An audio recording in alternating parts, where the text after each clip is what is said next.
Welcome to the show, everybody. Thank you so much for being with us. So, a controversial development in Little Rock, Arkansas, my home state, Rob's home state, raising serious questions. The Islamic Center for Human Excellence has received approval to build a self-contained residential community in the John Barrow neighborhood, complete with homes, mosques, and a school and community facilities. City planning documents show that 22 single-family houses and more 22 single-family homes are happening, with more on the way. Nearly 10,000 square foot of mosque space, an Islamic school, clinic, and shared community spaces. But the biggest concern is kind of, some sort of weird Islamic Homeowners Association agreement. All property owners must agree to a binding Islamic Bill of Assurance, requiring the community to operate under Quran-based guidelines. People are worried this is going to be about Sharia law, like we've seen in Great Britain and other areas in the United States. Critics argue this could impact personal freedoms and neighborhood integration, while supporters see it as a faith-based community similar to others across the country.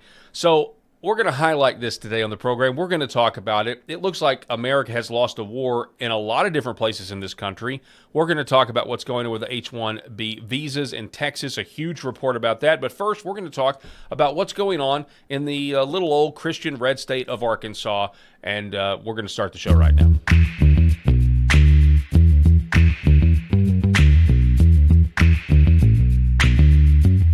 The Paul Harrell Program. All right, folks, welcome. Thank you so much for being with us. I hope everybody had a blessed Lord's Day. And we are broadcasting live from the great state of Arkansas, and I'm with my co-host, Rob Spencer. Rob, how are you doing, sir? Paul, it's an honor to be in studio with you on this Monday morning. Monday afternoon? Afternoon, man. Yeah, it's been, you know what, it's been a long day for me, so it still feels like the day is just getting started. But yeah, a lot of things happening, of course, with the downed pilot being found safely. Thank God for that. Praise be to God for that. So we're happy that that's happening. It was interesting with the NASA, astronauts going further than any humans have ever gone. Of course, conspiracy theorists are out, and they're saying, "Oh no, I don't believe it. I don't believe this is true," and all of that stuff. But we're going to talk about what's happening in the state of Arkansas, but we're going to tie this, of course, to what is happening nationally, and that is what some of us fear as the Great Replacement. And what we're seeing, unfortunately, is not isolated to Minnesota. It is not isolated to these blue states. It is happening in Texas. It is happening in the Christian conservative little red state known as Arkansas as well, which means that it can happen anywhere, Paul. We're going to talk about all of that and the negative implications that could be with this new community and the rise of these non-assimilating immigrants. Yeah, so let me see here. We have Annie Cyrus. I wanted to bring Annie in. Annie, can you hear me okay? You doing all right? Yes, sir. Okay. Hi. I just wanted to make sure that we had you. So I wanted to bring Annie in on this specific topic because of her new book, and we talked about it a couple of weeks ago, The Architecture of Jihad. And but this was the tweet in question that kind of got my attention from somebody named Amy Meck. This was over the weekend. I saw this shocking bombshell. Arkansas approved Islamic community with Quran-based Sharia rules. Investigation demanded. City approved Sharia Enclave New Africa rising in Little Rock. The Islamic Center for Human Excellence, one of Arkansas's oldest mosques, is building a self-contained Islamic residential colony. She has the official city planning docs, 22 single-family homes, 2 massive mosques, 4,500 square feet, Islamic educational building, health clinic, community garden, playground. The real bombshell: buyers and sellers are aware that this development is for the purpose of creating a wholly owned residential Does that say AI Islamic? Is that Al-Islamic? Okay. It's Al. Okay. Not Al-Islamic. Okay. I was like, that's an interesting part of the story that I missed. So Al-Islamic. Okay. Thank you, Annie. Conforming to the social guidelines given in the Quran, and all parties agree to this purpose. This includes enforceable Quranic moral codes, no alcohol, strict architectural and maintenance rules, and permanent control One neighbor warned the planning commission this would interfere in residents' personal lives and social activities. They ignored him and approved it 10-0. So this was actually approved, Annie and Rob, back in 2020. I think they've built 5 homes out of the 20 or 25 homes that they want to build. But it's recently, resurfaced here from this rare foundation with this article. Little Rock conquered. Mayor Scott bows to Islam at stadium. This is at War Memorial Stadium where we had images of Islamic religious ceremonies going on. There you see that. So Annie, I mean, is this the first you've heard of this specific story? But I know this isn't the first time you've heard of this happening all over the country. What are your thoughts on this? Well, no, this is not the first time I've heard of Little Rock. I've been tracking the Islamic Center of Little Rock for a long time. For your audience to just get a background of why I have this very ugly smirk on my face. That Islamic Center was opened in 1992, Paul. It didn't open yesterday, 1992. It started as a small mosque and then constantly expanded to what you see today. And the reason I'm smirking is because for over a decade, exactly for 11 years, I've been telling Americans that it doesn't start big. The Islamic conquer never starts big. Muhammad started as a refugee in Medina with 13 men. It was Muhammad and his 13 followers. They went to Medina and they conquered Medina. They changed the name of it to Medina to be Islamic Arabic. And then he built enough army in Medina to go conquer Mecca. Islam historically doesn't start big. It starts with a small, tiny little mosque that you're just allowing them to practice their religion because you think it's a religion. And then it expands to, hey, we need more room because we have more people. Hey, we need more parking because we need more parking. Hey, we need a school now. So no, I've been tracking, I track every mosque in America because that's what I do. I think for the fact that I can get on camera and say, told you. Same thing with Little Rock.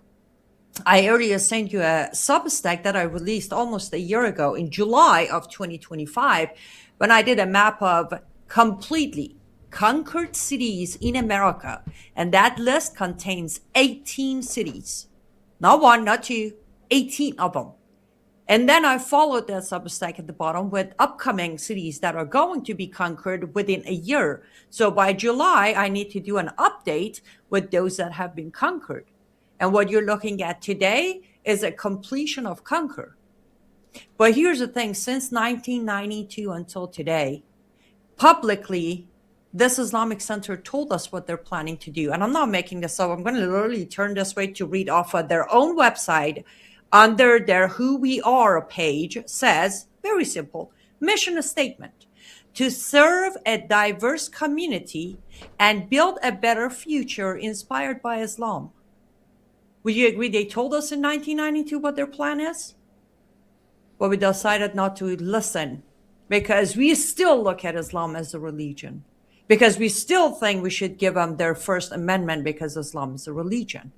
Until this happens, they actually had their end of Ramadan Eid, which I did another Substack on that explaining when you say Ramadan, any non-Muslim who says happy Ramadan, who says happy Eid at the end, is celebrating their own demise.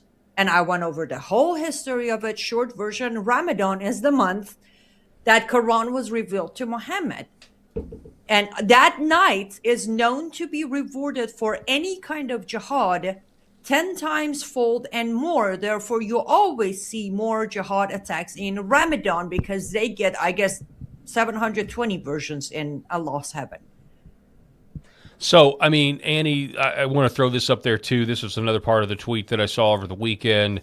And I think this is a little bit about what you're talking about. It starts small and gets big because, a lot of people would say, what, you don't want you don't want this nice man here to be able to, to build his compound. Listen to this. Assalamu alaikum, my brothers and sisters in Al-Islam. My name is Tahid Salam, and I am one of the coordinators, facilitators for the development of a new masjid here in Little Rock, Arkansas. We are going to have a few pictures that you can look at. We, the Muslim community here in Little Rock, Arkansas, has been and have been working on a small Muslim believing community called New Africa in the western part of our city. We have 5 houses that we have already built in that community thus far, and we are real excited about putting and building our anchor institution, the new masjid. And we are inviting all of the community of the Prophet Muhammad, the prayers and peace be with him, to help us in this great mission to build a new masjid here. All right, so he goes on and he's doing a fundraising campaign. And so, playing the devil's advocate here, people are going to say, what? This guy's harmless. He even said the word small. Like, this is no big deal. We're just a small community.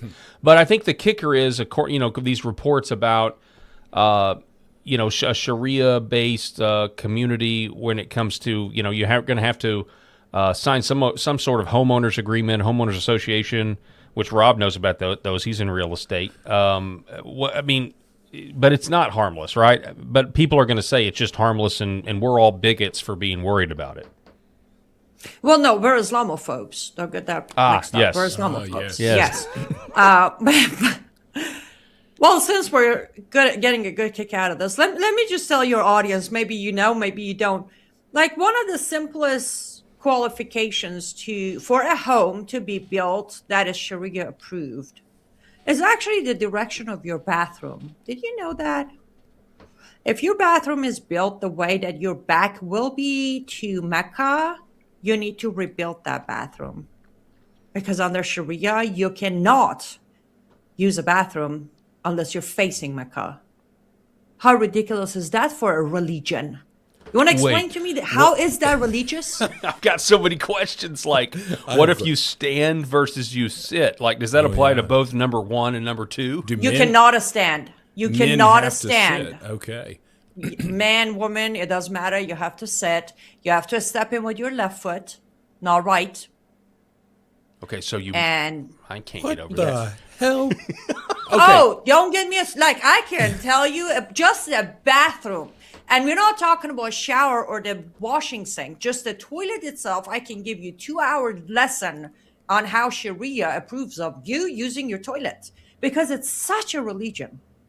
No, it's a cult. It's a full system of control. It's a brainwash system. And by the way, just a reminder, I grew up under this very regime, this very cult, under family control, society control, and the government control for 15 years. I know how to use a bathroom under Sharia, trust me. And the shower, and the sink, and the kitchen, and my living room, and my backyard, all of them. I know the Sharia built. And before we even built the house, they have to get a Sharia-approved loans, where then you pay for the interest. They don't pay, because under Sharia, Muslims don't pay interest rate. How's that for us having a concern? Because somewhere that gap of interest rate, it's going to affect us, the non-Muslims who do pay interest rate. Again, don't believe me? Easily go to JP Morgan, one of the Sharia financing companies in America. You can check out Bank of America, another finance bank in America that does a specifically Sharia approved financing. All of these houses they're building, it's going to be through Sharia finance. Yeah. And what we're seeing is just, I would say, Americans for the most part, asleep at the wheel, Annie. And, I'm glad that there are people like you who are raising the alarms here and have been for quite some time. And we used to follow your show on Ex America News as well. And so you have it's a daily show, I believe, there on Ex America News. She's a great watch if you guys get a chance. But anyway, interesting story, just incredible how you escaped this, what your life would have been, or at least it was for 15 years. For 15 years.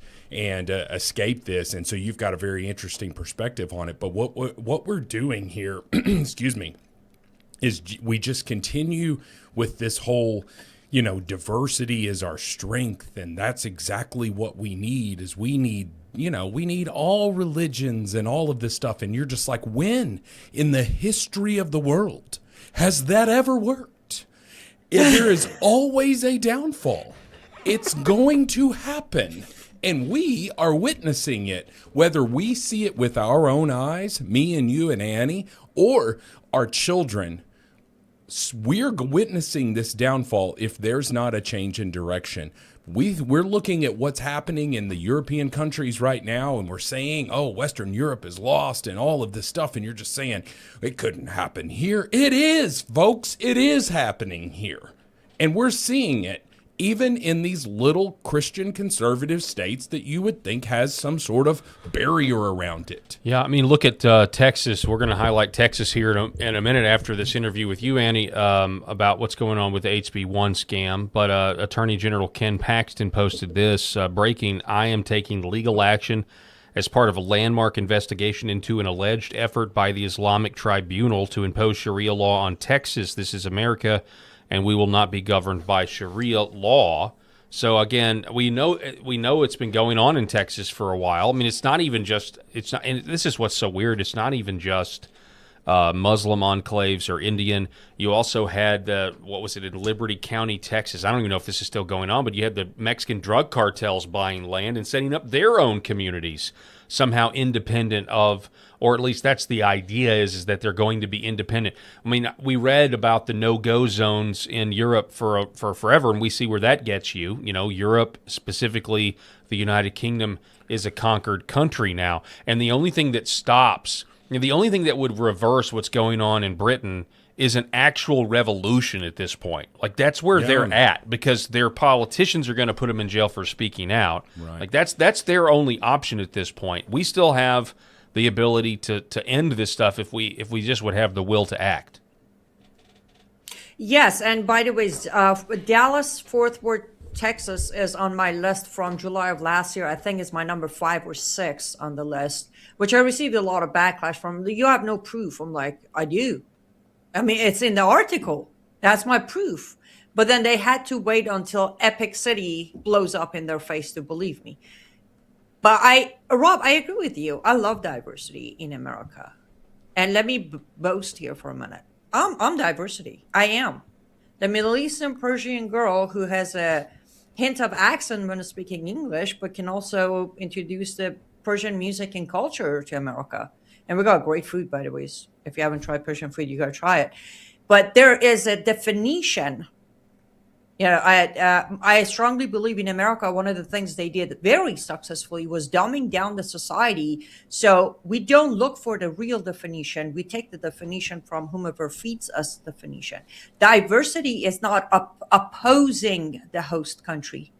Diversity is bringing your positive, but blending and assimilating to your host country. At least that was my understanding when I came to America. And that was 24 years ago. But nowadays, when we hear diversity in America, it's like, are you anti-America? Great, come on in. I need you here because we're trying to destroy this country. Oh, you like America? We won't let you come in because we don't want those who are going to big up America. We don't want those who are going to try their best to become a proud American. We want you to come here. Don't get a citizenship. Don't care for your green card. Just destroy the country. And again, proven history, 1,400 years of history is there for anyone who wants to see. Islam has touched any land, that land has been destroyed. Name one single Islamic country that is thriving. Please do. Like as of right now. Name one single country that is Islamic and is thriving. You can't find one. No. I think you're talking about it as somewhat of an implosion from within, because it itself is a hate-driven religion that is built on this love and peace be with you and all of this stuff, and it's just not true because your actions don't match what your words are saying here. Your actions don't match it because we have seen so many countless examples that over the last 20 years, or certainly 30 years since 9/11, or however long it's been. Has it been We're a bunch of old men, man. 25 years since September 11th? I don't know. I always feel like I'm like perpetually 25, Right. and I'm clearly not. And then you go through the amount of terrorist attacks that have happened on American soil. Whether it be the nightclub shootings and all of these. I had them in front of me a few minutes ago and I lost it. But countless examples. And so what we're seeing here is that it is always the left, with the exception, but the right is not blameless here. The left is saying, "Oh, we've got to be loving and accepting, and it's racist and it's xenophobic, and you are this or you are that." There are Italians that assimilated into this country in the early 1900s successfully. There are Irish Americans, and I'm told that there was quite a bit of pressure in the early 1900s to assimilate. Okay, but by God, if you're going to come here, this is what we built. We built this Christian nation here on this soil, and if you are going to immigrate here, you are going to assimilate into this society. You are not going to build these self-contained, you're trying to build your country within the country. That's right. And you want to live by your own laws, and we have nowhere else to go. Hold on, I'm sorry, they are not trying to build their own country inside our country. They're trying to conquer our country and turn it into theirs. Yeah, that's right. And another thing, because I actually have 2 minutes, I have to hop off. One thing I want to say, definition again. You're right. The peace be upon you doesn't match, but you need to look at the definition of the word peace, which technically doesn't exist.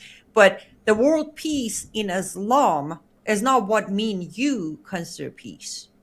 Their last day will arrive after a chaos and bloodshed. That is peace to them.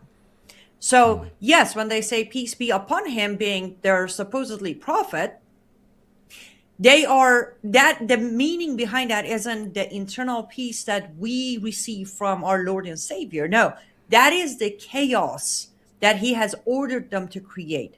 The heaven is under the shadow of the sword is one of the most popular saying of Muhammad. That peace. They achieve their peace under the shadow of the sword.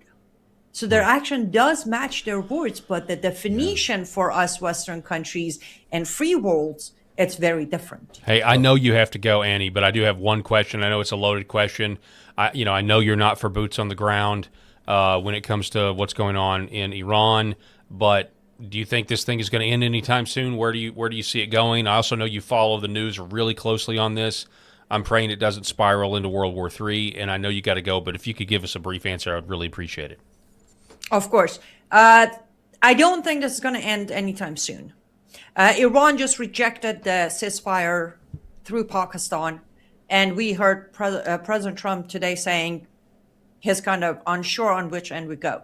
I don't think it's going to end. However, I don't think this is going to spiral into what most Americans are thinking, for the fact that Israel is leading the main plan. Israel is taking out the leaders that could turn this into something that we would have no choice but to go ugly on them. As long as Israel continues on their path, we should be safe. It's not going to end because President Trump hasn't decided on his end goal. His objective is flying a little bit because there are too many options on the table and he can't pick which cake he wants to take. Nothing against him, that's just reality. That certainly seems to be true, what you just said there. Yeah, but I don't think we're going to be forced into boots on the ground again, thanks to, like this morning, I personally reported 2 more leaders of IRGC taken out by Israel. And those 2 guys were major names that IRGC is going to take a good 10 days to just wrap their head around the idea of they're not there anymore. So as long as Israel keeps taking them out, we should be fine. But don't expect an end or a ceasefire anytime soon. I give it at least a month of this back and forth and bouncing to see where it goes. Annie Cyrus, hey, thank you so much. We appreciate you being on the program and would love to do it again soon.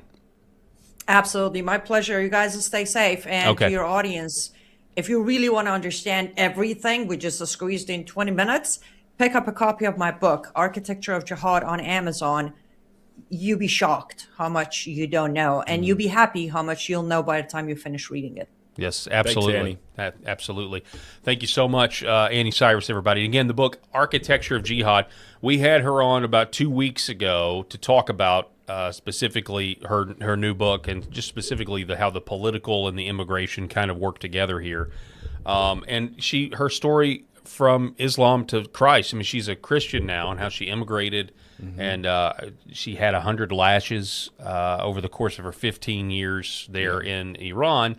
And I've never spoken with anybody from that country or anybody that grew up there for 15 years, and so I was very interested there. And you hear from her maybe a little bit of a different perspective than maybe you're hearing when she talks about how Israel is taking out these guys.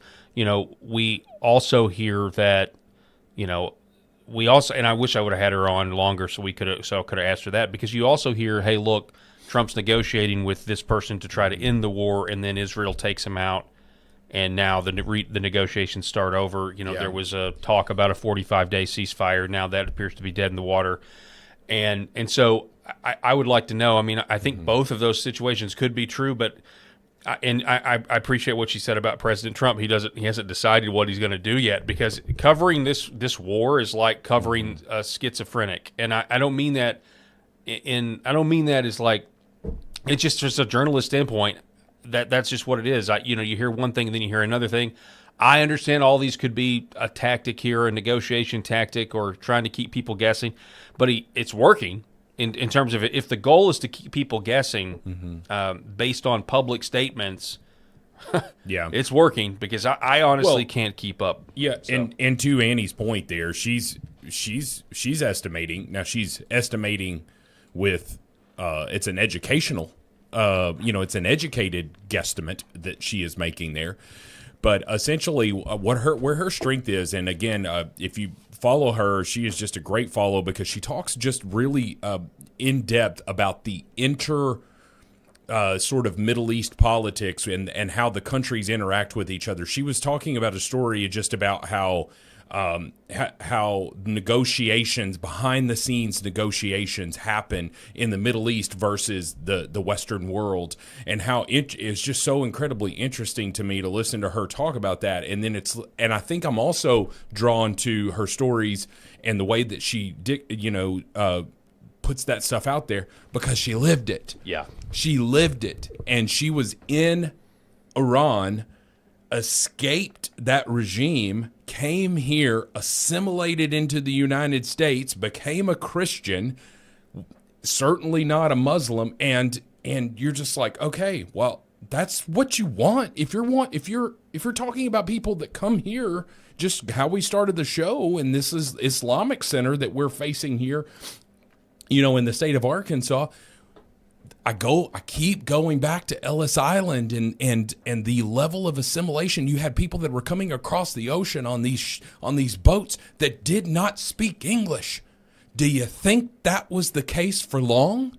No, they were enrolled in school. They were taught English. Yeah, they didn't have press 2 for Spanish. For the love of God, how many times have we seen people give an interview over the last year and a half, and they're talking about how their visa, their work visa is expired, or they were given a removal order 20 years, and they've been in the country for 43 years, and they still can't speak damn English.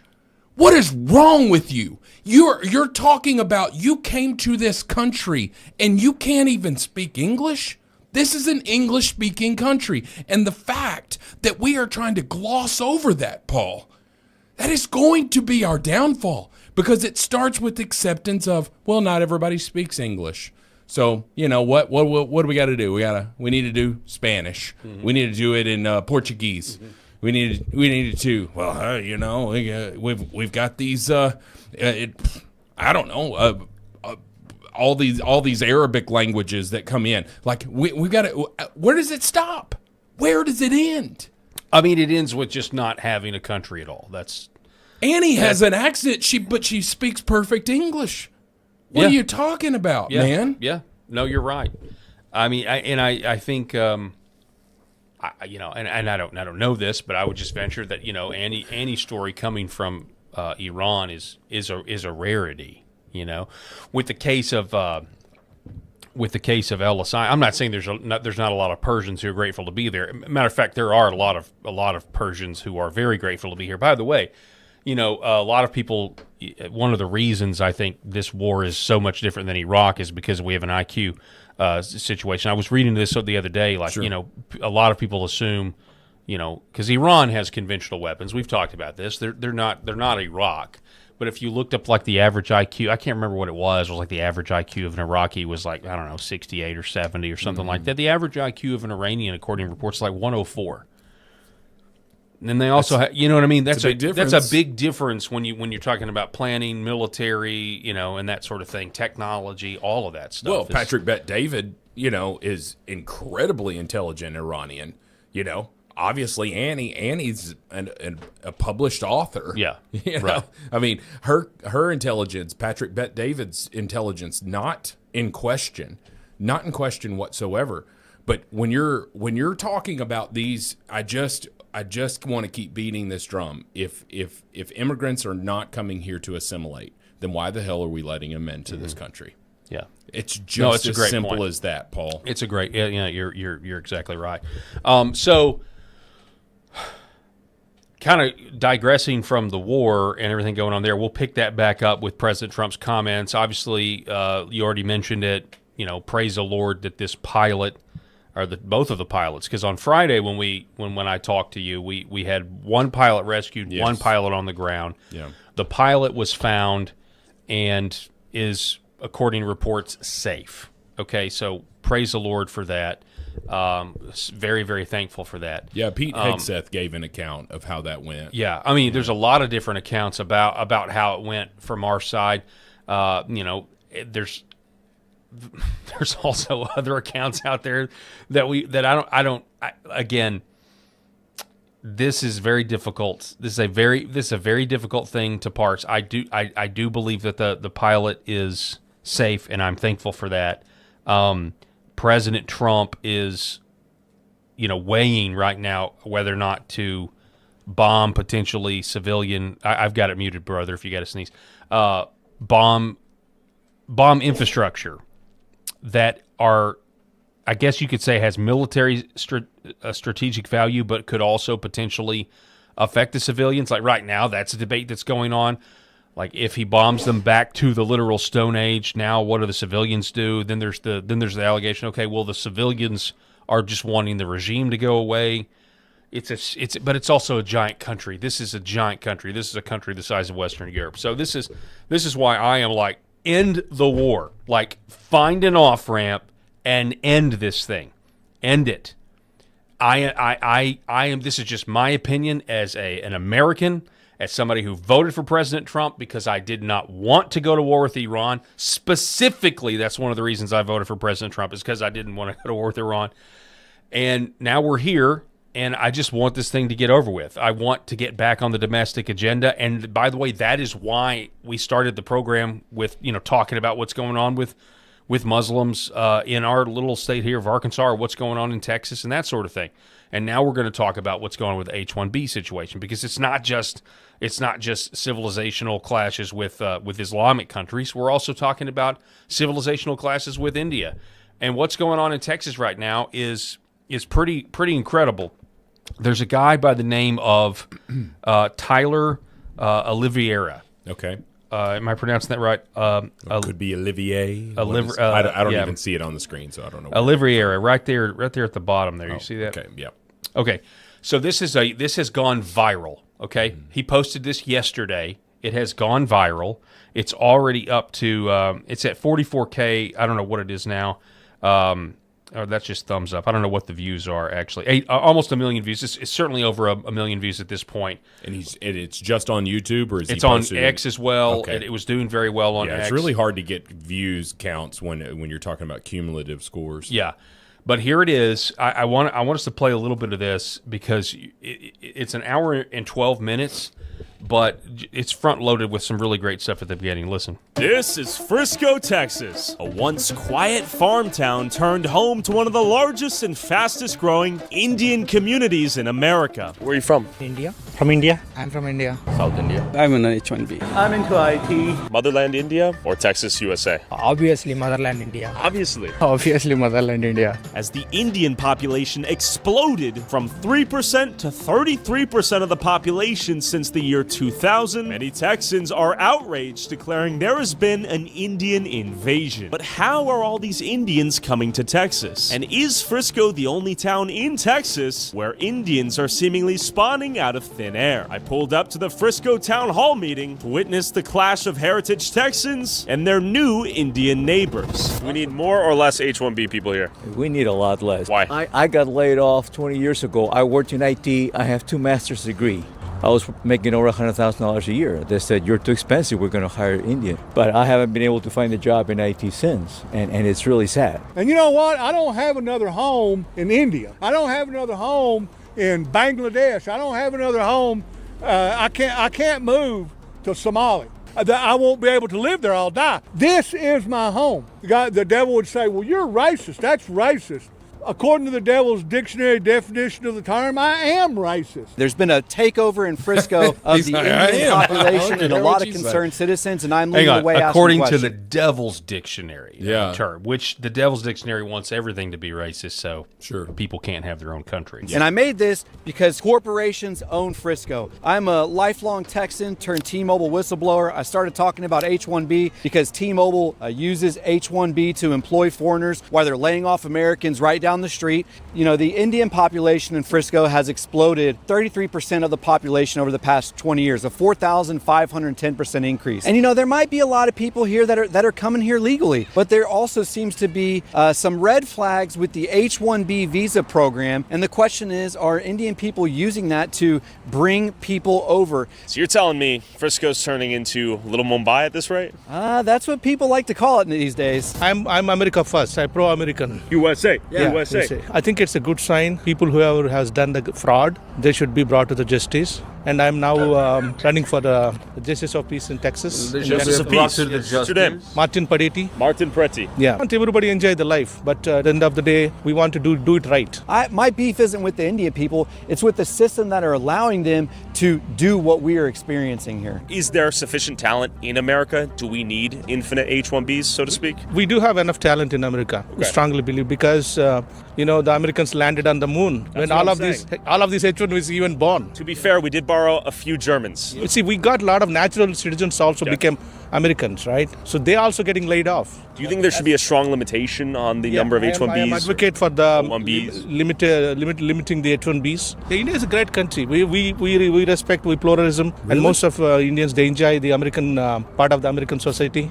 And I know you guys like the Indian food a lot too, right? This is true. I do enjoy tikka masala. Yeah. If we turn away from God and the Word of God, if we worship these Indians, these Somalis, if we just give everything to them, willing to cut your own throat, we'll die. Yeah. H-1Bs are the scapegoats. The employers, those are the people who have to investigate it. You know, even in one of my friends told in Dallas, you know, most of Indians, they'll follow the practice, the caste. If you're not in the same caste, they will let you go. It happened in Dallas. So casteism is happening here in Texas? Yes, absolutely. I have my heart for all immigrant people, but man, we got to do it the right way. I want to ask you, infinite legal immigration, though, will still alter the fabric of any place, right? Correct. Would you be a proponent of infinite legal immigration? Don't understand it quite what you're saying, but yes, I mean, if it's done legal, if it's done the right way, yes, because to what I've seen, countries have been blessed when immigration is involved. You know, when you got different kinds of groups involved, doing it the right way, following the rule of law, I think it's a good thing. But if the law has allowed Frisco's Indian population to go from less than 2% to almost 20% Indian in the last 20 years, turning Frisco into a majority-minority city, is the intent of these work visas bringing Indians to America to support our labor force or to replace it altogether? I know you're about to pop over. I know you're about to bust over there. I just wanted to chime in so much and say that, yes, I do blame the H-1B visa seekers partially because this opportunity has has been put in front of them, and they are certainly taking advantage of it. And they are, when a job, should pay in IT. We had our good friend, Jacob Holloway. Jacob He's Holloway, the thank you. one that sent me this video. Yeah, and I just wanted to let you know, he said it is so much worse. What's in this video, he said, is so much worse than what he uncovered, because what he uncovered was the dowry scams and basically holding holding people hostage for brides. Yeah, and so but they're coming here and accepting a job for $75,000 a year that an American would be paid, almost twice that. Yeah, and so that is happening. But I do agree with that gentleman there that the majority of the blame should be put on two forces here: our government for allowing these H-1B visas in the first place, and the companies that are hiring them. But listen, companies are always going to hire them. They've been doing that for the longest time. Yeah, back when you could pay, I'm thinking of the railroads, the Chinese that would come across being brought in, virtually slave labor, being paid these wages to put these railroads in the United States. And it's because you would have to pay the American citizens more money. Yeah, they made a movie about that called Shanghai Noon with Owen Wilson and Jackie Chan. So, a little bit more serious than that, but but anyway, so employers have been doing that. They're always going to do that. So yes, the H-1B visa seekers are partially to blame because they are living into this system. Number one, the companies that are hiring there. Number two, but I would put the ultimate blame on our United States government for allowing this. And I'm going to say one other thing. I was completely naive to this until Jacob Holloway brought it up, and then my family went on a vacation to Gatlinburg, Tennessee. We live in our little bubble here in Arkansas, Yeah, Paul. tell them where Gatlinburg is. Gatlinburg is in East Tennessee. Okay, if you're familiar with the state of Tennessee, you can drive 8 hours starting at one side of Tennessee and still be in Tennessee. It's very long, sort of rectangular shaped. And so it takes a while to get over to East Tennessee. It's the Smoky Mountains. It's beautiful. I don't know that I've ever been to a more beautiful place. I mean, the Smoky Mountains in Tennessee is just absolutely gorgeous. And so we go to this Anarchista. It's like a theme park style, if you're familiar with Six Flags or something like that. It's it's not quite as elaborate as that. It's fewer rides, but it's pretty cool. Pretty cool little thing. White people were the minority. In East Tennessee, yeah, and that's there crazy. were fewer white people than any other race that were there. And the Indians that were so many of the population that day, or at least the patrons that were coming in. I don't know if I just think that that's the average. I just don't think that there was some sort of Indian gathering here in East Tennessee that day. A lot of them were wearing the robes, stunk to high heaven. I would say it to their face if I wasn't outnumbered, absolutely smelled like butt. And sweat, nasty crack. Okay, I want to describe this because it was in the middle of the summer, and we're sweating our tails off out here. But at least we took showers wearing deodorant. I want a graphic novel rendition of Rob at this theme park, surrounded by Indians. But I want you fighting them. I want you reaching up. I want you surrounded by a mountain of Indians in the robes. Sure. And you like superhero and you winning the day. You saving the park. It pisses me off even to no end too, because I was one of my favorite gas stations, because when I was a school teacher, I would stop at this particular gas station on my way home, and I would buy gas. I would buy, sometimes just grab me a Diet Pepsi and a bag of chips, to tide me over, because as a school teacher, I didn't eat anything. Diet Pepsi. Oh, I love Diet Pepsi. Oh, my goodness. Diet Pepsi is the best. disgusting. Oh, it's the best soda. Oh my gosh, are you A serious? Diet Pepsi? Diet Pepsi. I don't is even. The best I think tasting. the phrase Diet Pepsi is obsolete. Like, So it's what- not even a thing. That's another thing that pisses me off, makes me angry, is because these restaurants that serve Pepsi products have taken Diet Pepsi out, and they're putting Good. Pepsi Zero in there, like that's the same damn thing. No. Well, they No. did. They tried that a lot. They tried that with Coke products, where they took the Diet Coke out, but the Diet Coke is back in. Yeah. So anyway, I go back to my gas station. I go into this gas station every day. Well, then I, leave school teaching, start my own real estate company. I'm doing all this stuff or whatever, and I just stop back in. And this was like a year later. That gas station was sold to some Indians, and it stunk like ass in that gas station. Curry, everything was dirty. The gas station used to be very clean. That dirty curry. It was dirty, disgusting, stunk. I literally walked in there, got pissed off, and turned around and left because I was like, what? How fair is that as someone who wants to patronize this, to be a patron in this, Eric's getting on me because he's about my my smelly Eric, Indians. let us do the show, brother. Eric's listening in, and he's I guess he's got some Indian friends. He's upset, but anyway, I got nothing against the people. I do take a damn bath. Take a bath. Quit burning incense. I don't want to smell this curry, all this stuff or whatever. But damn, man, it was tough trying to go. Sorry, I'm making the microphone pop here. You were on a roll. Oh, can't stand it. I'm flashing back and I'm paying all this. I mean, I got a family of 5, and it was like $1 million to go into this Anarchista, and I'm standing in line behind some dude that hadn't showered in a week and smells like stinky booty But crap. a lot of that's not. I mean, you'll be the judge, but sometimes it's not that they haven't showered. I mean, it's a different. A lot of our colognes and perfumes are alcohol based. Theirs are oil based.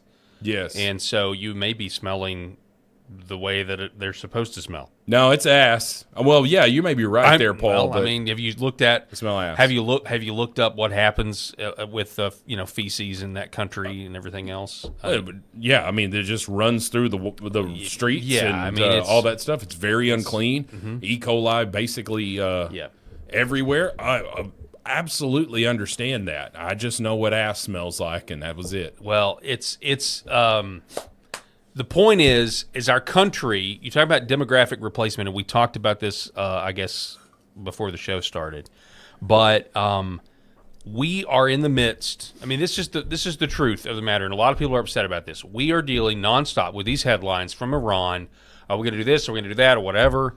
Obviously, I don't want troops on the ground. Obviously, I want the war to end. I'm ready for it to. I didn't want to start in the first place. While all this is going on, our country is still being overrun.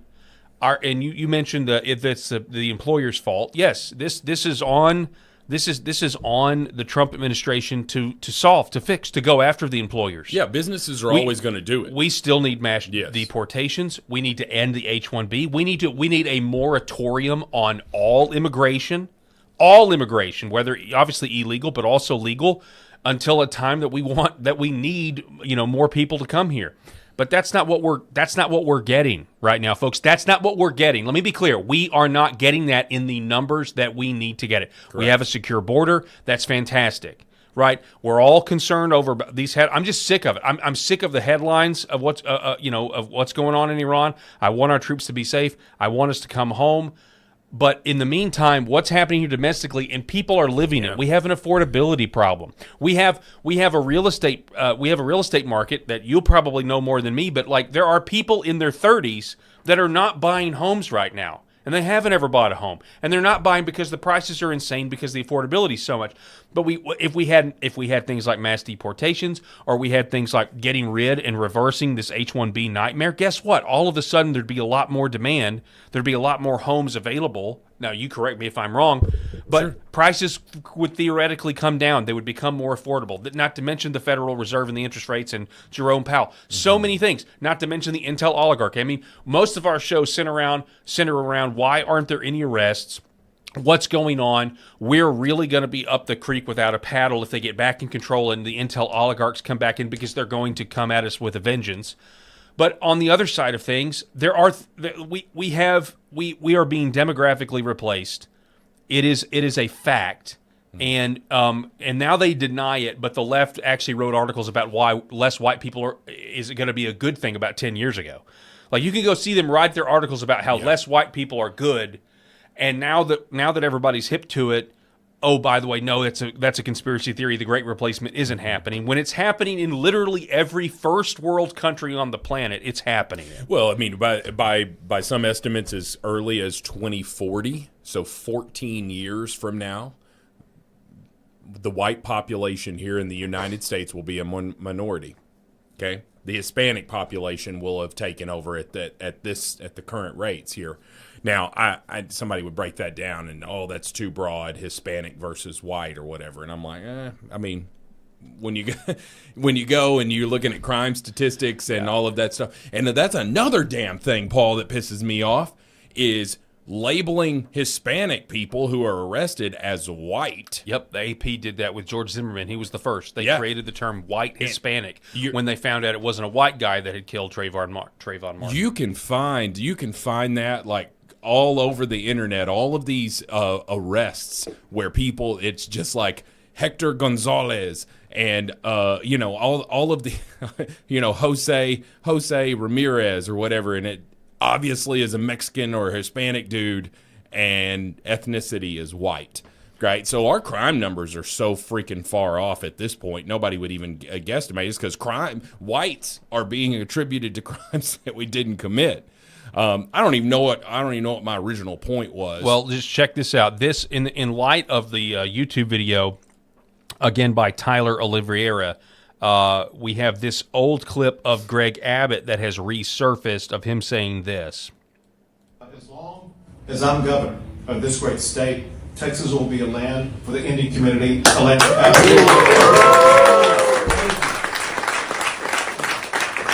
and we will continue to celebrate Diwali here in the great state of Texas. Yeah, so we're going to continue to celebrate Diwali. It'll always be a land for Indian people.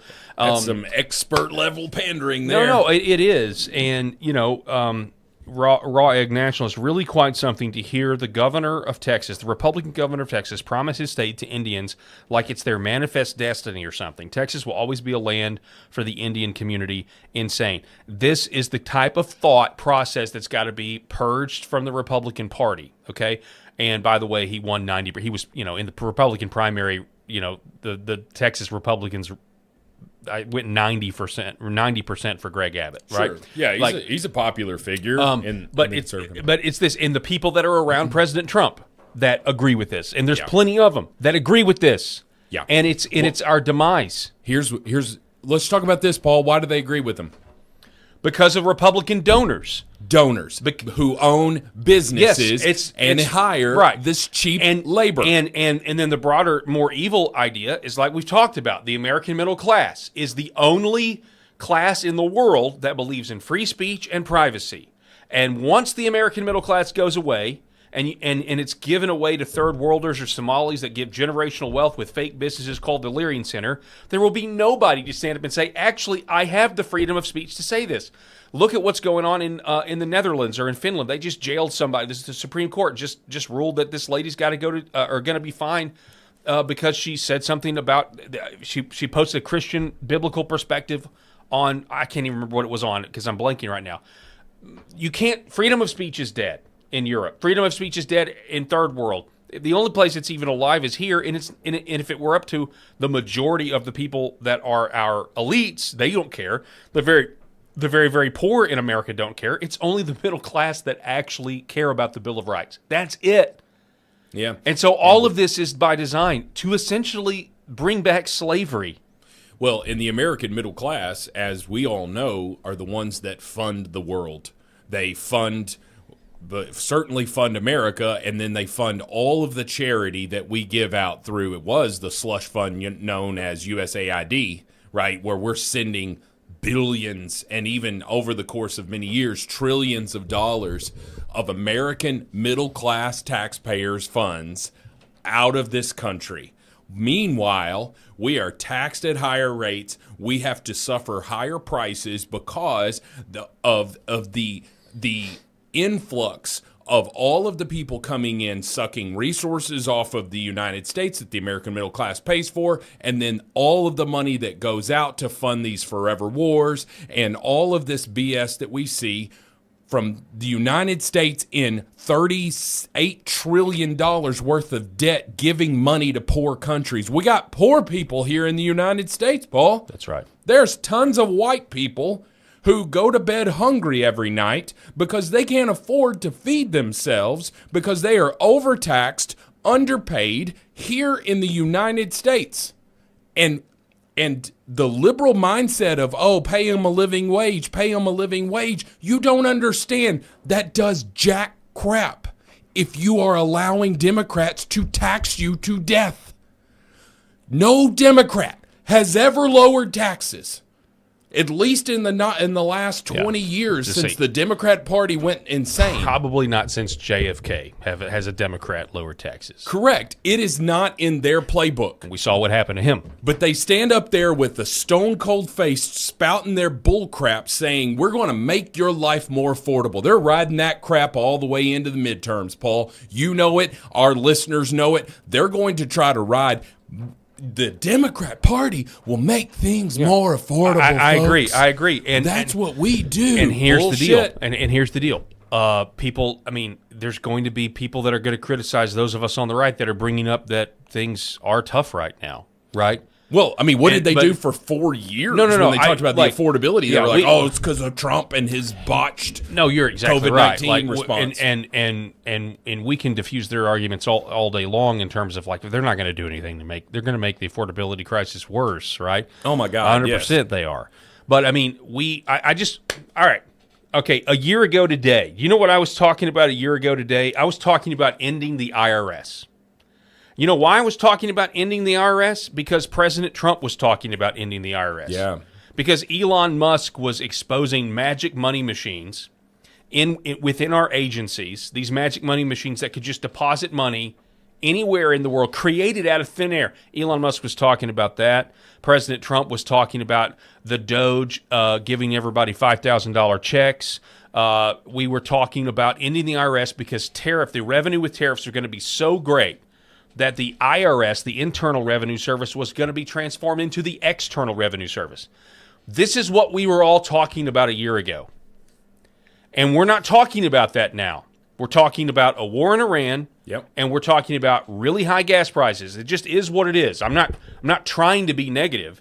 I'm just telling you, I want the IRS to go. Do you realize what would happen? President Trump would go down as the greatest president in American history if he eliminated the IRS. Yes. If he were to say, it is none of the federal government's business how much money you make in a year.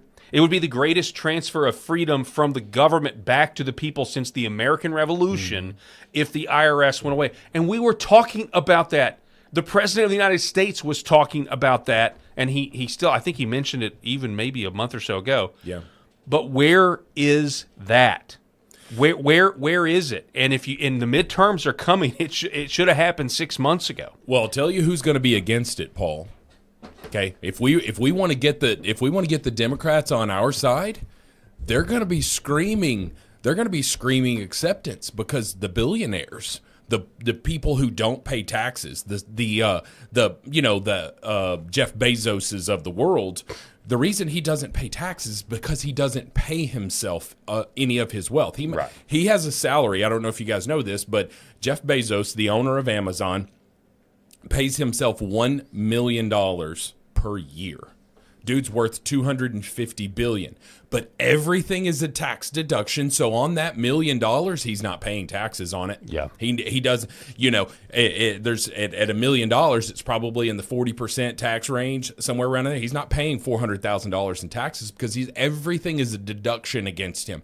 Business owners that use the tax laws, including myself, will not want a sales tax or a consumption tax to be the funder of the government. But guess what it does? It levels the playing field. Every single solitary person pays the taxes. Anybody who goes to the grocery store, anybody who buys anything, you're going to pay an extra, what was it, 9%? It was what they were saying, 9 to 10% of all sales. If you added that to it, meaning if you bought something for $20, it's now going to be $22. Yeah. Okay, that $2 goes directly to the federal government to fund all of this stuff.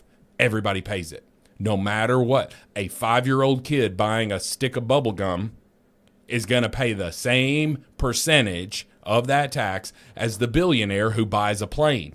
The difference now is that billionaire can't write off that new jet. He doesn't get to write it off and essentially get it for free. Obviously, it costs money, but it's money that he would have had to send to the federal government. And he chooses to use it on this jet for business purposes, quote unquote business purposes. And so, but he still has to pay that. So there's a $25 million jet, or that's not even a great jet, $50 million jet. What's 10% of that? So that's $5 million. So that jet's now going to cost him $55 million. And a $5 million check goes to the government that would have never gone to the government. Democrats should get behind that. They won't, because it makes too much sense, and what it would do is it would force there to be a huge microscope put on all of these federal agencies, federal funding, federal employees. Look at the state of California, Paul. When you see that their population has decreased over the last 10 years, their population has decreased, but the size of their federal government is up by 25%. You mean their state government? Their state government. Yeah. Thank you. Their state government has increased while their population decreased. Now, what freaking sense does that make? And it's because the Democrats, what they do is expand government programs. They hire. It's all slush funds. It's all corruption. Sales tax would eliminate 99% of that stuff. Yeah. But they won't do it. Well, I mean, I think we hit on something when we were talking about the donors, just back on the Republican side of things. I mean, I agree with you, but the donors... They're not going to allow it. The donors are the ones that don't want a bill out of Congress that bans the genital mutilation of kids. They don't want to end immigration. They don't want to end H-1B, the scam there. They don't want to do it. And in the meantime, everybody... in the meantime, a big portion of Republican voters are the ones that are suffering right now because we're not getting what we voted for. We're not getting the election accountability. We're not getting the SAVE Act.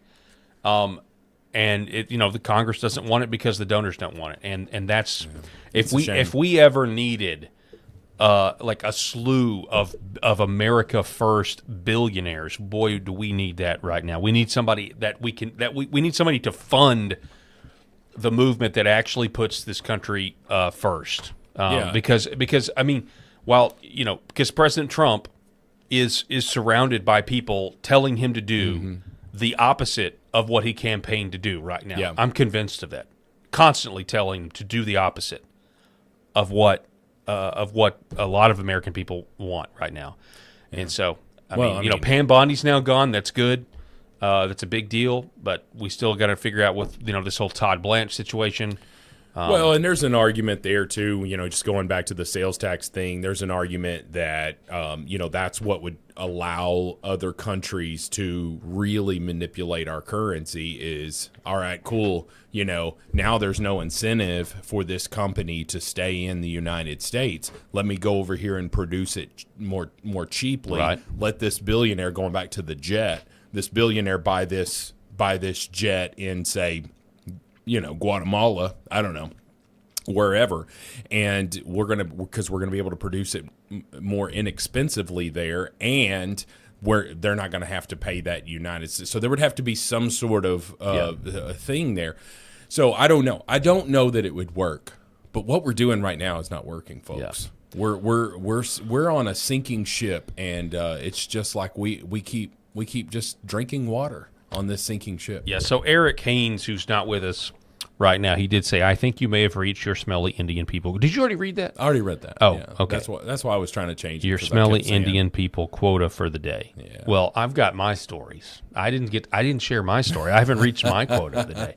But Rob, I know you got a jet, and you'll be with us tomorrow. I'll be with you for the whole show tomorrow. Yeah, I know you got a jet, but we got a great show. The rest of the show for you. We're going to keep with this line of discussion, but we're going to take a break real quick, and don't nobody go nowhere. We're going to be back here in just a second. Thanks so much. Interesting. Behind every precious life, there was a choice. Behind every family moment, behind every special memory, there was a choice. A life of joy. A life that is beautifully and wonderfully made. At 7 Weeks Coffee, we are funding the pro-life movement, one cup at a time. Will you let your coffee serve a greater purpose?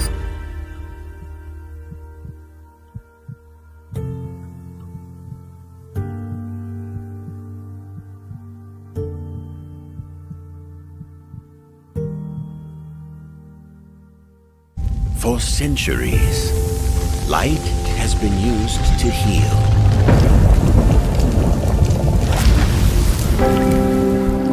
Awaken the body with Red 5.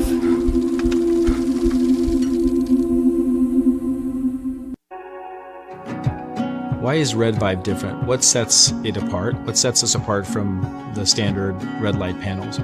This is a medical grade device, and what that means is the red light bulbs and the near infrared bulbs have very specific wavelengths.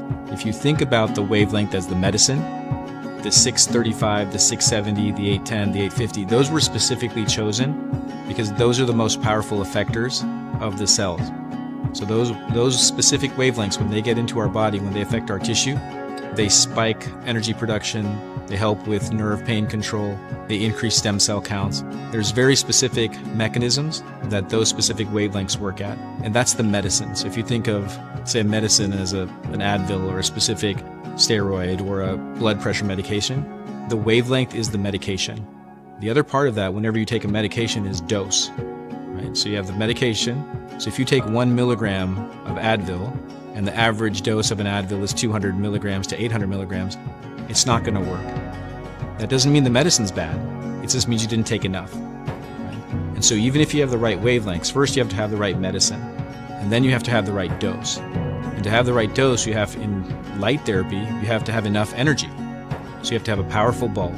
The LED bulbs, or light emitting diodes, have a specific wavelength, and that wavelength is the medicine. And the wavelengths that have been studied and published on that are the most powerful in affecting healing and the changes that we want to see with our bodies and our health are the 635 wavelength, the 670, 810 nanometer wavelength, and 850 nanometer wavelength. Those are all going to affect the mitochondria, the cytochrome C oxidase, and affect those powerful long-term changes and affect that downstream pathways. And that's what you get with Red Vibe devices. The highest efficacy, the best wavelengths, concentrated to help your health.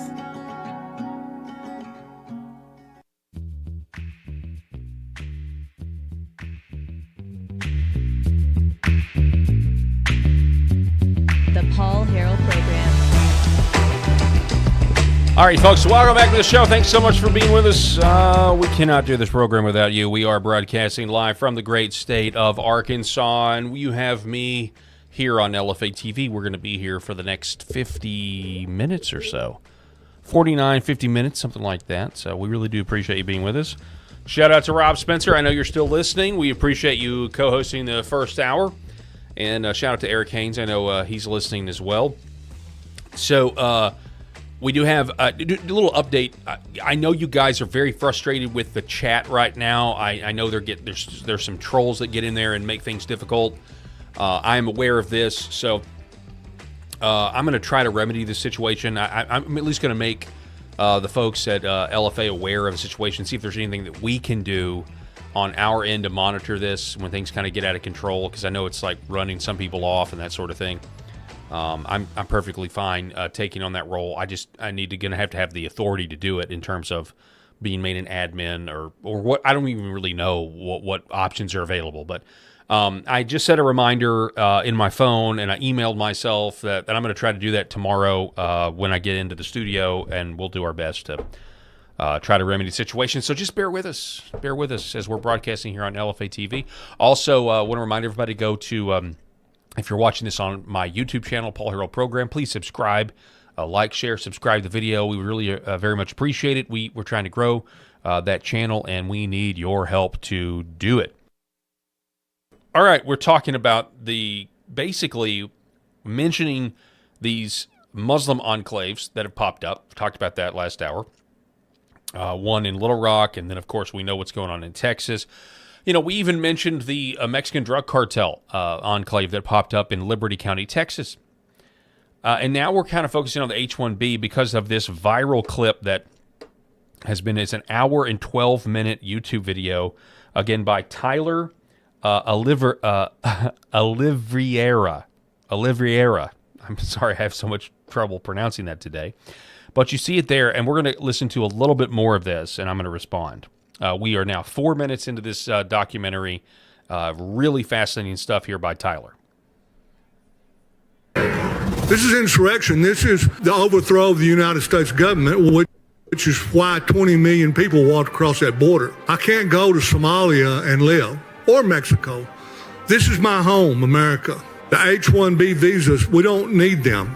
Not right now, someday, but not now. And now, as of late 2025, T-Mobile USA opened a global technology hub in Hyderabad, India that employs thousands of Indians while they're laying off Texans and Americans. They've even sent Americans to go train these Indians in India. T-Mobile USA could have easily opened up this technology hub in the United States of America, and they could have ran it out of one of the 2 Frisco offices on Warren Parkway. So apparently T-Mobile for years has been absolutely one of the key offenders here in terms of exploiting H-1Bs and replacing American workers with foreigners. On top of that, T-Mobile spent $81.5 million on salaries for H-1B employees in the United States in 2025, all salaries that could have went to Americans. Is it a coincidence that T-Mobile has a new Indian CEO as of November last year? Probably not. We are the entrepreneurs, high-skilled professionals, fueling the tech and medical corridors that make our Collin County a national leader. In Frisco, you will find us serving in our churches, seeking peace in our temples, practicing charity at our mosques. We are guided by timeless wisdom that transcends borders. Indian Americans play a crucial role in Frisco's growth. Many work in high-demand fields such as technology, healthcare, engineering, finance, and entrepreneurship. My name is Shri. My name is Ardav. My name is Siddharth. Hi, my name is Mathila. Hi, my name is Anvika. Indian Americans make up 1.6% of the population, but are responsible for $200 billion in taxes, have the lowest crime rate. And over the last couple of years, we've seen some of the greatest polarizations in the history of America. People are upset. The American dream is alive and well here, and it's not because the streets are paved with gold, it's paved with the ingots of possibilities. Every person in this room right now, their ancestors have come from a different country, a different continent. Despite these positive contributions, Indian Americans sometimes face discrimination or hate. My ancestors came from a different continent before the Pennsylvania Charter was signed. Okay? My grandfather's name is on the Pennsylvania Charter. All right? Thankfully, I know this. With William Penn, my ancestor's name is on the Pennsylvania Charter with William Penn's name. Okay. So using this argument of, well, everybody came. No. Yeah, people came here hundreds of years ago and created a country for the people that created it. It is our country now. It is not yours. It does not belong to India. It doesn't belong to the rest of the world. It doesn't belong to this intelligentsia that says that the nation state is evil now, because it doesn't belong to this intelligentsia that says borders are racist. No, it doesn't. And so our own leaders have created this situation and it's having disastrous results. You heard Rob talk about it. You talk about he talked about more of like is how he went to the theme park. I don't know if you're just joining us. Rob was here earlier. We talked about he went to a theme park and it was just, it was covered with Indian people, and he was the minority in East Tennessee and Gatlinburg, Tennessee. And but I mean, I went to look at an open house several years ago in Arkansas, and it was very obvious that that whoever lived there was an Indian family. But it was more than a family. There was something very strange going on. This is in Northeast Arkansas. We go to an open house one Sunday, me and my wife and my family, and we're just looking at this house, and it's in a very nice neighborhood. We did not buy the house, but we were looking, and we walk in, and the first thing that happened when I walked in, and I'm just going to be real, is there was I perceived a spiritual unpleasantness, a spiritual heaviness when I walked into the door. That was the first thing. The second thing, you go to the kitchen, and the kitchen looked like some sort of Rorschach painting, but with curry everywhere. I mean, it was this really nice gas stainless steel stove, like a 6-burner gas stove, but there was curry stains everywhere, and it was so bad that like I don't even think you would have cleaned it up. And of course, obviously it stunk. But then, believe it or not, what we found was even stranger, okay? As somebody who kind of knows a little bit about technology, we go into this house, all right, and I find that there's wires sticking out of all the ceilings. And an inquisitive mind's like, okay, what's going on with that? And then I figure out what's going on. They were cameras. Every house, every room on the bottom floor was wired to have a camera in the room. And I traced the wires back to the master bedroom, and that's where that's where the hub was, all these wires and everything. I was like, okay, well, this is the control center. There was obviously monitors here, and all of the rooms were wired to have cameras. That's very odd.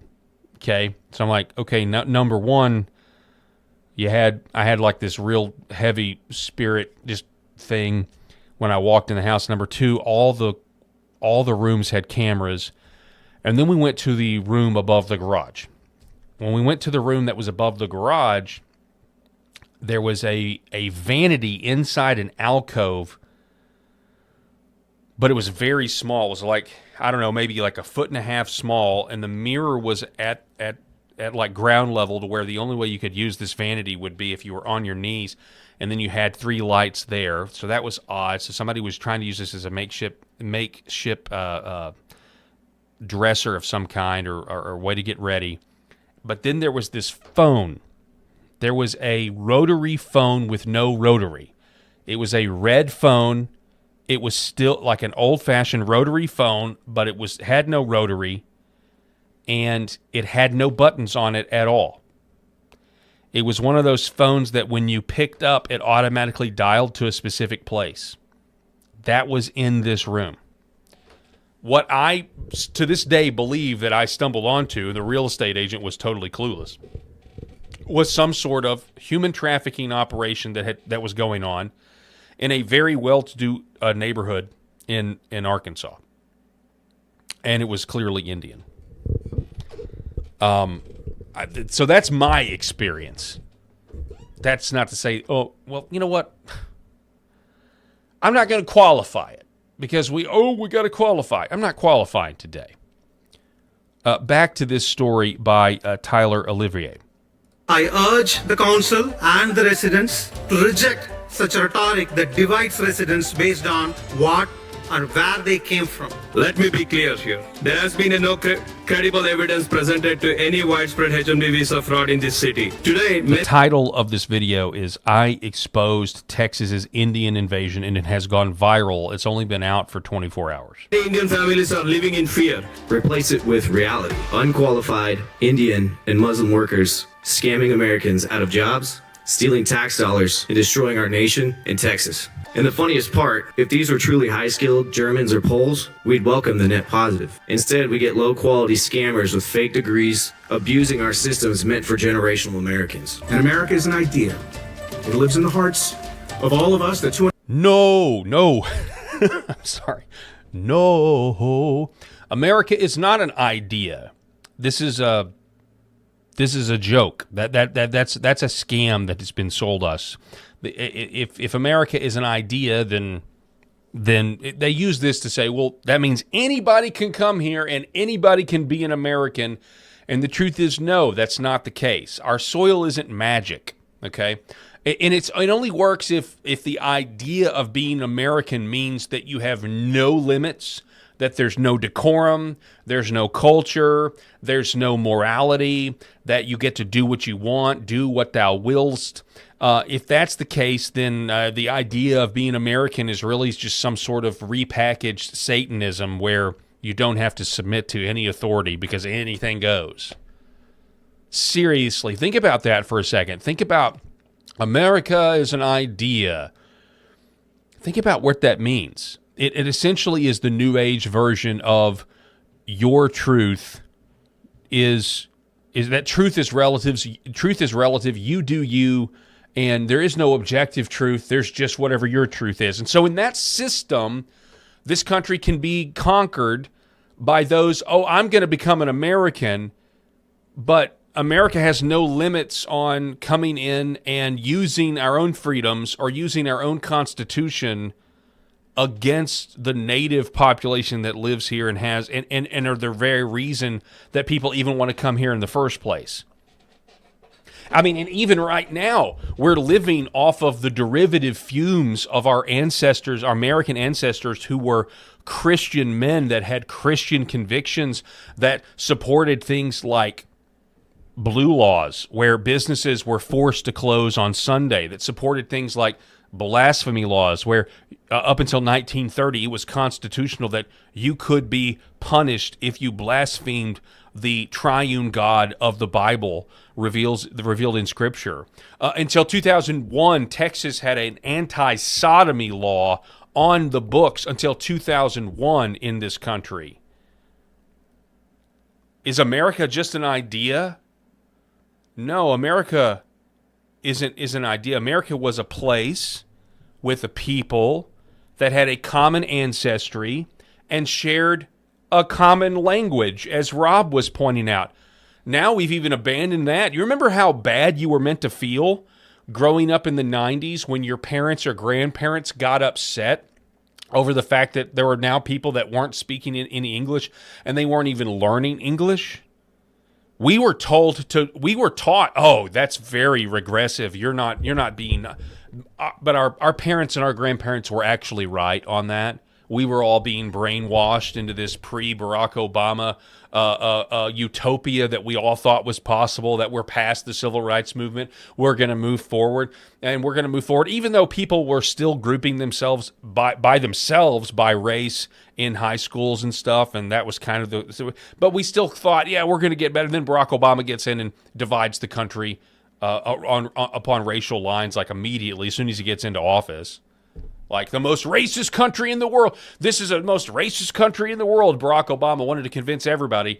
A country that literally elected a man by the name of Barack Hussein Obama 7 years after September 11th, where the official narrative says that Muslims destroyed the Twin Towers. Barack Hussein Obama was elected 7 years later. And if you'd ask anybody in 2001, September 13th, 2001, hey, do you think America will elect Barack Hussein Obama in 7 years? Everyone would have said no.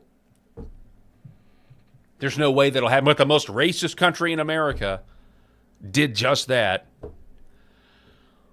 It's just insane. But this guy, America is an idea. That the only reason you say America is an idea is because you want limitless immigration from the third world to totally destroy the country. But, can you blame this guy, Bert Thakur? Can you blame Bert Thakur? Of course not. Thakur. It sounds like I'm mispronouncing his name. Bert Thakur. It sounds like I have a lisp when I say his name. Bert Thakur is... Actually, I can't even take it seriously. Let's hear from council. Let's go in now and hear from Councilman Bert Thakur. 243,000 residents of Frisco, and I say this with love. Thank you all for being here. He said America is an idea. Do you agree with that? I think it's more than an idea. And I made sure that, he made a point that the Indian population in America is 1.6%. Well, in the city that he's running city council, it's 33%. So it's pretty obvious that there's a problem going on here. Let's say we have infinite legal immigration. Is it better than illegal immigration? It's funny because we've almost been tricked. We've been marketed this thing where we believe it is good to import people for jobs that we can't sufficiently do. We built the jobs. You're telling the people who built the jobs we can't do the jobs. Yeah. So it almost sounds like a scam. Well, they threaten them with the H-1B visa and they hold that over their head because if they don't work a certain amount of hours, they won't sponsor them. So they can't threaten you with being able to go back home because your home is in America, like the United States, if you're an American citizen. So, and they can just work them to the bone. So I headed into the heart. This is a great point. You can just work those guys to the bone because you can threaten to send them home to their third world country that they don't want to go back to. But then you got all these guys saying that we haven't really thought about this from the old guy who looks like he has a hard time getting around in this video, who's like, I've got nowhere to go. I mean, I know in the victimhood Olympics and this new cultural Marxism, it really benefits to like Waller. It's like there is a danger, like everybody's a victim, so now like we're going to say that we're the victims, and there's a danger there. That I get that, but this is actually a true statement when you think about it. Like, remember Reagan, for all his flaws, which, by the way, look, I mean, he should have ended the Department of Education like he said, right? But Reagan was a great communicator. And Reagan saying, when he's fighting the Soviet Union rhetorically, with the bully pulpit, he says, look, if we lose freedom here, we've got no place else to turn. This is the last stand on earth. Now, he's right in substance, especially if you see my middle class comments, that it's the middle class and the middle class alone that actually, majority speaking, the majority of the middle class believe in privacy and they believe in freedom of speech. The very, very rich don't care because they're very, very rich. They got theirs. They don't care, mostly. The very, very poor just want to be taken care of. For the most part, they don't really care about freedom of speech and the Bill of Rights. The first world in Europe, they don't care. They're done. They're over it. Third world doesn't care. We're it. We really don't have anywhere to go, right? I'm not getting on one of Elon Musk's rockets and going to go to try to colonize Mars. That's not going to happen, right? I'm not doing it. I don't want to do it. I want to have my country. There really isn't any place to go, and so this is right. Like, all of these people that we are importing can go home. They can go home to a place that they've been before. But we can't. There is nowhere else for us to go. And so our leaders, ladies and gentlemen, newsflash, our leaders hate us and our government lies to us. And the corporations and the government, where one ends and the other begins, doesn't even really matter anymore. It's one giant kleptocracy, technocracy, oligarchy where nobody ever is held accountable for doing evil and wicked things. And it cannot, and it can't. It's not going to last. It can't last in its current form. And I think a lot of people know it. There is. Well, I'm gonna save that. I'm gonna save the planned financial collapse crisis show for another time. But my general thesis, Rob mentioned we're $38 trillion in debt. When I started, we were $12 trillion in debt. When I started in radio in the year 2009, we were $12 trillion in debt, and people were thinking, we were talking like it was the end of the world. Isn't it funny? You think about that? It was like the end of the world with 12, but then we spent more than double that. And nothing bad has happened. I mean, the middle classes, things have happened, but in terms of like any serious threat to their power structure, the people at the top, the Federal Reserve, the banking system, that they control inflation the way we control our thermostats. They really do. It's so controlled. And it really just goes to show you that we're not operating with a full deck. We're not operating with all of the information. We don't have all the, we really don't. We do not have all the information of how complex this whole system is. We think we do. We're told we have free markets. We don't have free markets. Okay. There's an illusion of economic freedom here that, quite frankly, is not true. And the fact that $1 trillion, and I said I wasn't going to get into this, but let's just talk about it. Because the war in Iran could be used for an economic crisis. You're closing down the Strait of Hormuz. That could be used. Or it's literally a crisis in a glass case that can be broken at any time. But if you'll just understand how much $1 trillion is, it'll become clear to you that this whole thing is not what we're being told, and we clearly don't have all the information. $1 trillion is $27 million a day for 100 years with money still left over. We owe 38, let's just say 40. We owe 40 trillion. 40 trillion. Imagine different piles. Each pile is $1 trillion. Each pile represents 27 million a day for 100 years. We owed 12 trillion when I started in radio in 2009. Now it's 2026 and we owe 38. If you can try to comprehend, which we really can't, try to comprehend the gargantuan amount of money that we owe, you realize that this whole thing is a scam. This whole thing is a scam. Based on those numbers alone, it's a scam. And while we're all, worried about gas prices, worried about grocery prices, our leaders have sold us out and have allowed this country to be overrun at the border illegally, and then allowed our country in a state like Texas. And we know the left wants Texas to go blue. We know they want Texas to become like California. This is obviously a plan, and this is the way to do it. Because eventually, with fraud and everything else, yeah, but eventually this is about a path of legalization. Of Frisco to speak to some of these elite H-1B engineers. Again, this is Tyler Oliveira. We've imported from India to save our economy from our unqualified, lazy American labor force. There is the Karya Sidhu Hanuman Temple, the god of courage. Where are you from? I'm from Andhra Pradesh. Is America like the United States? Engineers we've One imported second. I'm gonna from pause India there. to save our economy from our unqualified, lazy American labor force. Okay, there you go. The god of courage. Okay, this is the United States of America, and this is what we have now. Okay, you see stuff like this all over Texas. They have a 90 feet tall monkey statue. I think it's in Denton. This is in Frisco, and I'm just going to reiterate: you see stuff like this in nations that have lost wars. It looks like across this country, from a religious standpoint, which people will call, well, it's religious freedom. That's religious freedom, Bobby. Looks like we lost a war. And anybody that wants to say that is going to be called, an intolerant, religious bigot. But those words don't have power anymore, not on this show. There is the Karya Sidhu Hanuman Temple, the god of courage. Where are you from? I'm from Andhra Pradesh. From Karnataka. I'm from India.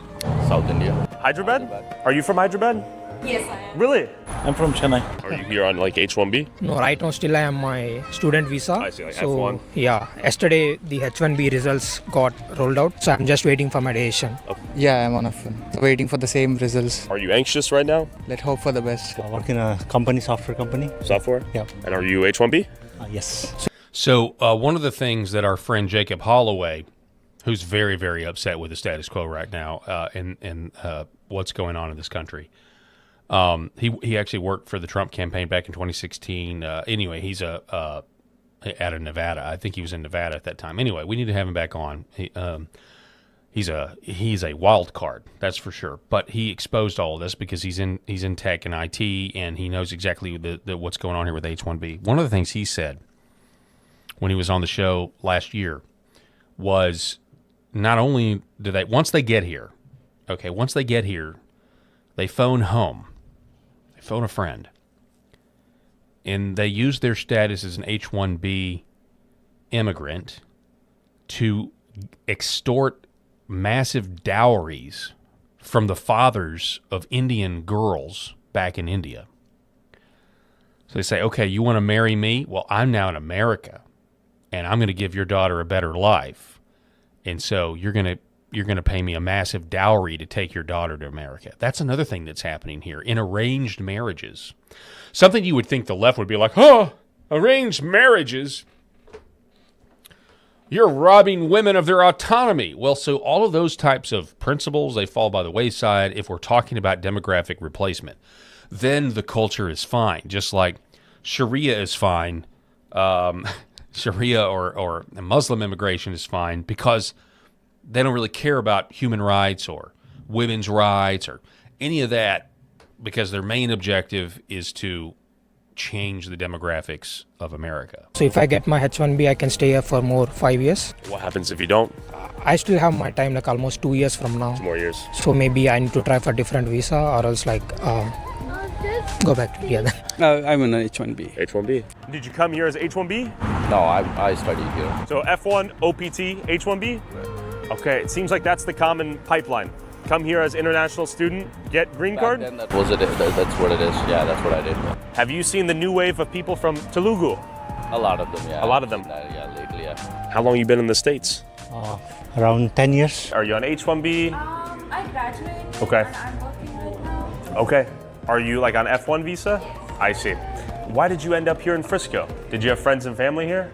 Yes. Okay. This is actually my uncle's. Uncle's restaurant? Yeah. Your goal to go from F1 to OPT to H-1B?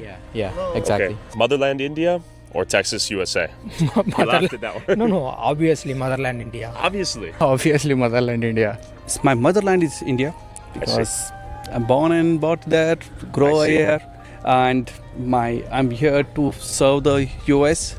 So I can say that the second land for me is US, because I'm getting here, the US give me the respect, job, and the good opportunity. I'm planning to go back to India. So your daughter, is she a citizen of the US?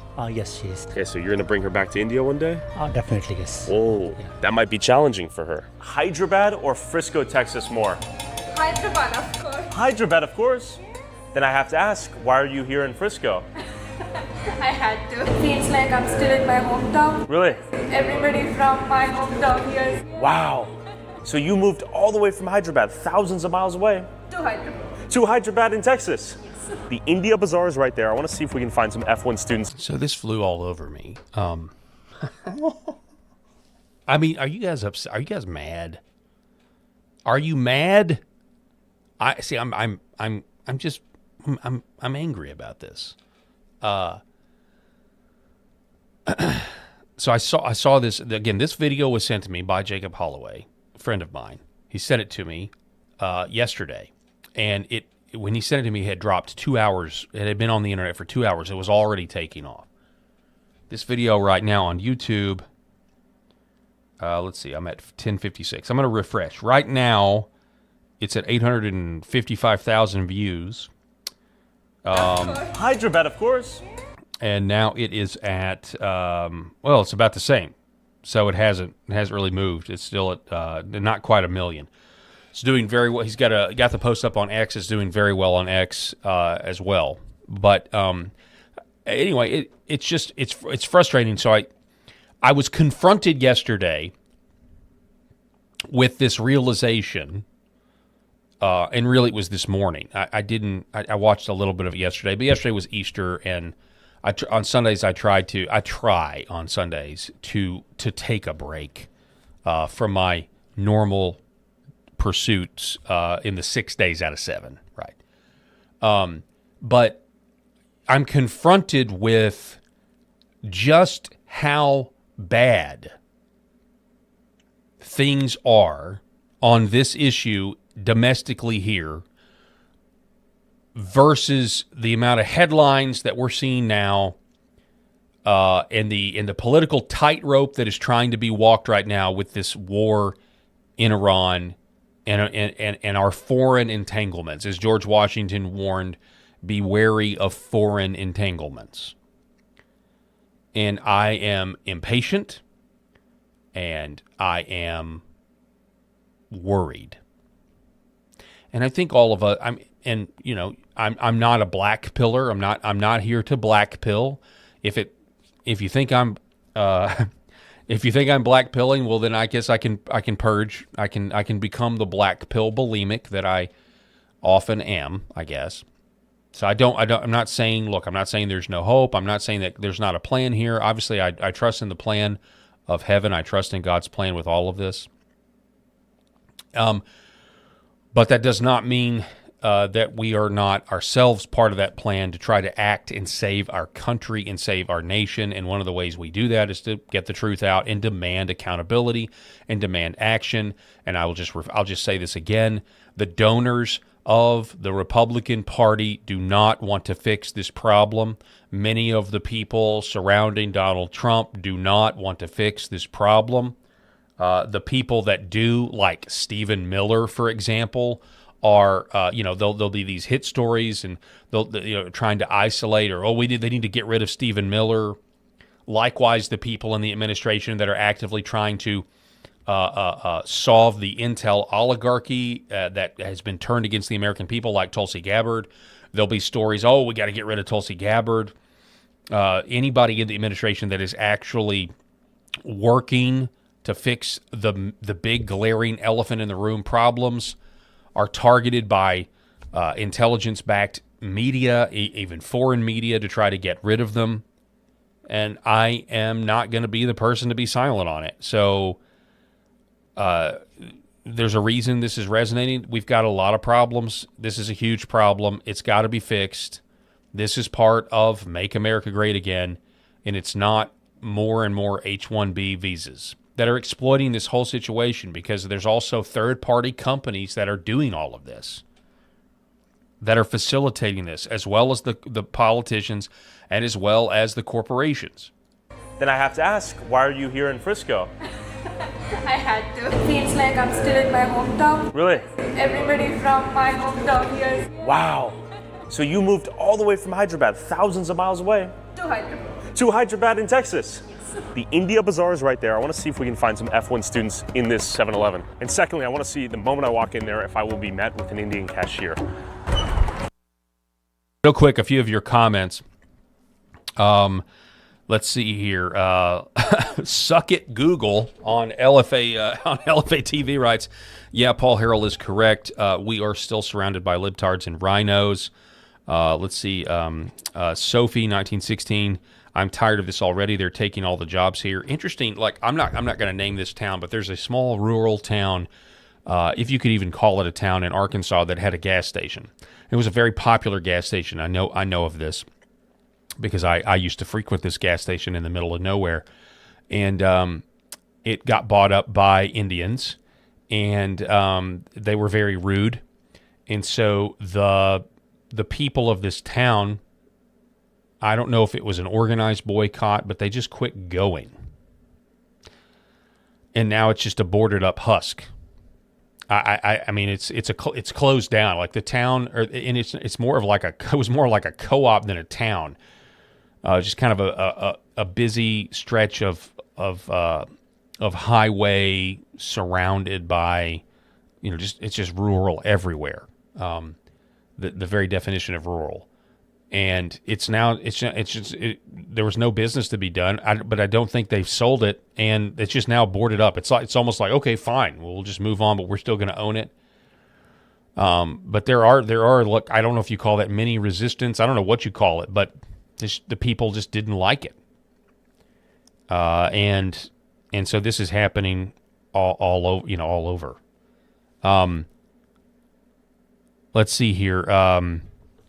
Eileen Jimenez says, we trust his plan, meaning God, his being capital. I appreciate that.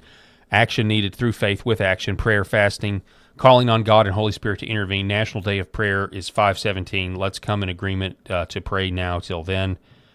I mean, 100% appealing to heaven is what we must do every day, not just on these big things, but also just for our individual lives and our individual sanctification and working on, ourselves individually as well is where you have to start. I was just talking about this earlier with a friend before we start throwing darts, at other people. And I get it. Like, that's exactly what I've been doing here, this program. But I just want you to understand, it's not without the perspective of what our responsibility is first individually, to the people around us, to our families, to our churches. And then from there, we go out. And Bad Moon 001 says, you all need to stop now. I want a big gulp. I appreciate that. Lightening the mood. I appreciate that. We definitely need that here so we can be happy warriors. Forgive me if I am too angry than I normally am. More angry than I normally am. Hello, question for you. Are you on an F1? Are you an F1 student? No. Okay, are you H1B? Yeah. You're H1B? Yeah. Working here at 7-Eleven? Yeah. Okay, where are you from? Hang on. No, what are the what in the Bad Mood? What are the odds of that? What are the odds of you commenting that you want a big gulp right now? And the very next, this was not planned. And the very next clip that I play is of this guy going into a 7-Eleven. Oh. I can't wait for the chat to react to this. In India. Andhra. Angra. Yeah. Is that close to Hyderabad? Yeah, I'm going to call my manager. Okay. So, and do you work in IT? Yeah, I work in IT. Yeah. I'm working with the Walmart here as a software engineer. Yeah. Okay. I'm into IT. I work for a company. IT? Yeah, yes. I knew it. I do work for IT. IT. Why do they dominate IT? Just dominate IT because they have a master's degree in computer science. They study back in India. Okay. They complete engineering, and that's how they just dominate. I'm a student. Student right now? Yeah. And you work in IT? Yeah. Okay, so my question is, are you F1 visa holder? So as an F1 visa, how many hours can you work per week? 40 hours. And is it legal to work full-time on an F1 visa? Yes. That's a nice cheese string right there. Who would have thought? Chicken tandoori pizza before GTA 6. While Frisco has become Dallas's unofficial Little India, you can find H-1B Indian spawn points all the way up in small Texas towns like Argyle, Texas. He called it a spawn point like it's a video game. Unfortunately for the country, we don't get to start over at level 1. Okay, we're in a little Indian suburb near Denton. We're in Argyle, Texas. Lots of Indians. But how did they get here? The monkey why statue? are they in this small, semi-rural suburban town? You got to tell me, as a Pakistani, why are there so many Indians here? I don't know. They come on IT. Are a lot of F1s working here? All right. So check this out. This is really good in the chat. Let's see. NJV3657. Are all of the IT companies legit? I have my doubts. Now, that would be a really good question because what my mind immediately went to, are we going to uncover a Leering Center but for the IT sector with government subsidies? The answer is yes. Let's see. X Machine writes, this dude, Tyler Oliveira, Tyler Oliveira films crazy adventures. One of them, he took a boat to Epstein Island with a GoPro and ran around like a madman filming all he could. I remember that. I didn't know it was the same guy, though. And Eileen Jimenez, Tyler is a gamer, and he always uses video game references or compares to video games. Okay. All right, that makes sense. So you guys know more about this guy than I do. Forgive my ignorance. Yeah, illegally, right? Illegally. I knew it. They don't even pay right amount for these people, How much? They work hours and hours. They pay low here. They pay low here. Should I expose them? Hello. Who's the manager here? Is there a manager here? Are you the manager? Are you the manager? You have permission. Yeah, I have permission. I'm here to ask you, are you paying F1 students illegal rates? No students here. No? Everybody has a work. You have paperwork? Yes. Yeah, you pay them legal rates? Are you sure? Yes, sure. Do you own the store? I'm the manager. What visa are you on? I'm on a work visa. On a work visa. H-1B? I have a work visa. I don't want to reveal. I was told on good authority there may be some F1 employees here being paid under the table illegal rates. That's what I'm asking you. Is that true or false? Sir, this is a busy time. Is it true so or is it we false? can talk outside. Where are you from? I'm from India. Hyderabad. I'm from India, Hyderabad. I'm from Hyderabad. Is that Hyderabad? Yeah. In India, Okay, Hyderabad? in the same state but in a different city. What visa are you on? F1 student? Yeah. And what do you study? Computer science. I'm on green card. Do I need to specify that? Yes, if you could. Oh, you don't want to? Why? That's my wish. I see. I imagine you're on not an F1 if you're working, right? That's fine. Okay. I'm a TN visa. I'm permanent. Okay, so your green card. Yeah. Would you prefer India or USA? US is good. Why not Okay. US? That's why I'm here. Is your wife here? No, yes, here. But yeah, Is she on a? Is she also on a visa? no, she's not. She's on the same green card with me. Same green Yeah. card. And do you have kids? Yes, yes, sir. Yes. And are they here? Yes, they are here. They're going to school. Okay, Everything is so- good. They're born and raised here. Everything is good. Oh, born and raised here. Yeah. Okay. What are you working? Software. Engineer. Software. Software engineer. Did you get a college? All right, so we've got J. I'm just going to call you JG15. I worked for an engineering company that went for government contracts. They hired H-1B people so they could check all the boxes for the government. It's all part of the game. So, so this is the allegation. In order to get the contracts, you're going to have to meet some sort of criteria. So many percentage. You're going to have to use our program. Education in India or the USA? India. Yeah, I work in IT. IT. Why are Indians so good at software engineering? That takes a lot of math, Brainpower? physics. I came here on F1, but then I converted to H1. And So I'm you on- came on F1 and then graduated to H1? Yeah, How hard was that process? it was cool actually. I'm from Canada. You're from Canada? Yeah. So you came from India to Canada to Texas. All right, so here's the deal. I just had this thought. You know, there are these guys out there right now that are saying, I'm fine with paying higher gas prices so that we can go to war with Iran. Now, I am not okay with that. All right, that's just me. But there is an argument out there that our country just can't survive without these workers in importing. Now, here's where I would be on board for some short-term pain, for some long-term corrective behavior. And that is, if somebody told me in order to get rid of the illegals, whether they're from Mexico, no one's going to pick your strawberries anymore or whatever. Who's going to do our landscaping? Who's going to do our IT? I think most Americans would be okay if we fixed that problem and it meant we had short-term pain, because that would be actually fixing the problem here domestically, folks. So let me go on record and say, sign me up for that, as opposed to, higher gas prices, because of the Iran situation. Most people who come here on an F1 have the intention to get an H1? Yeah, Yeah. Do you think that's fraudulent? no, No. because it is valid that you can convert from H1 to H1. That is the reason most of the people come here. But isn't F1 just for people who are coming here to study and not to work? Yes, So that do you think it's a bit of a fraud to come here to study and then end up... people go back too. Did you go back before you got the H1? No. Okay, so you came here on F1. Yes. And now you're... TN. Are they getting paid legal minimum wage in Texas? Here, no F1 students working. No Here F1 all- students? These all I have work permits. We have all work On permit OPT? students. Sorry? F1, H1B, O1? I have a work authorization. I know you My do. employers have all work authorizations. So you're not employing any F1 students? On the record, yes or no? No. You promise me? Yes. You would... He touched his face. Now, according to Seinfeld lore, the higher up on the face you go, the worse it is. He almost hit the eye. Swear to God? Yes. Swear on your mother's name? Why you are asking like that questions? Obviously, the H1B is I will say anonymous. this, I love seeing these guys squirm. I don't know about you, but I love seeing these guys squirm.